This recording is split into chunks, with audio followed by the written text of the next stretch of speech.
अस्सलामुअलैकुम। अच्छा, मार्केट बड़े मज़े की होती है। आप जब देखते हैं ऑयल की कीमतें बढ़ती जाती हैं ना, 93 से जब ऊपर चल पड़ता है, फिर आपको पता है मार्केट ने तो लाल बत्ती हो जाना है।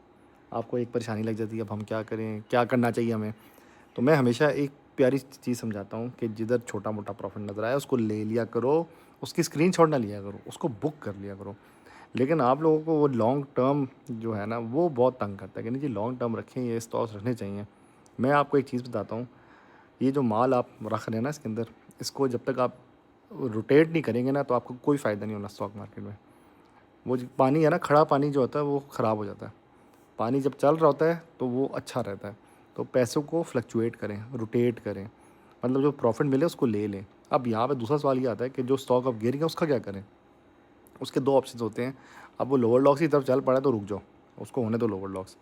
क्योंकि अगर आप हर लोअर लॉक पे उठाने लग जाओगे, आपकी जो है ना असल पैसे ख़त्म हो जाएँगे। मतलब आपका जो कैपिटल है कितना और इन्वेस्ट करोगे, उस एवरेज को एडजस्ट करते रहोगे। तो बेहतर ये होता है कि कोई 2-3 लोअर लॉक के बाद फिर चौथी, 5वीं पे जाके फिर आप नीचे पहले एवरेज करो। ये तरीका बेहतर होता है। दूसरा तरीका ये होता है, जब एक लोअर लॉक लग गया फिर कोशिश करो पहले एग्ज़िट करने की कोशिश करो। कभी-कभार लोअर लॉक टूटते हैं और निकलो उस स्टॉक से। ये 2 तरीके होते हैं। तो मैं पहले तरीके पे चल पड़ता हूँ। मैं कहता हूँ 5वें लोअर लॉक पे अब मैं पहली एवरेज करूँगा इसकी। हर लोअर लॉक पे मैं नहीं स्टॉक के पीछे भागता, क्योंकि मैं बहुत बुरा फँस जाता हूँ। यहाँ पे 2 और बातें मैं बताने लगा हूँ कि एक तो फंडामेंटल स्टॉक्स पे नज़र रखनी होती है कि वो गिरते जाते हैं तो आप फँस जाते हो, और आप वो जब वो बड़े गिरते हैं ना तो आपके छोटे स्टॉक्स भी फँस जाते हैं।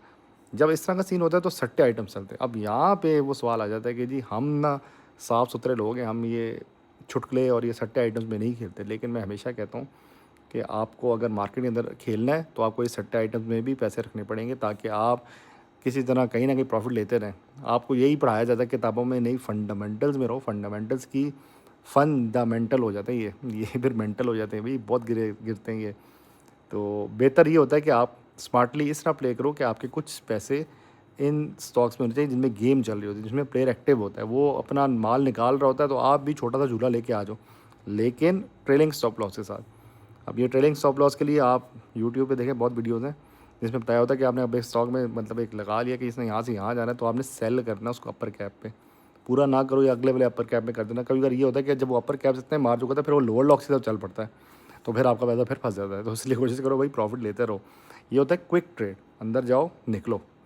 हम लोग हमेशा देर कर देते हैं, वही बात है, शादी का खाना हमें एंड में मिलता है जी, ये यही बची है जी, बोटियाँ बची हैं थोड़ी-सी। तो कोशिश करो मार्केट में, मुझे पता है टेंशन है कि आगे जंग है, पता नहीं क्या-क्या चल रहा है, लेकिन आपने इसी मार्केट से कमाना है ना, तो आप क्विक ट्रेड करते जाओ। अभी काफ़ी स्टॉक्स हैं, एलएसईवीएल चेक कर लो, ईएसबीएल वक्ती तौर पे, और भी बड़े स्टॉक्स हैं, ये भी चेंज हो जाएँगे, एक टाइम आएगा।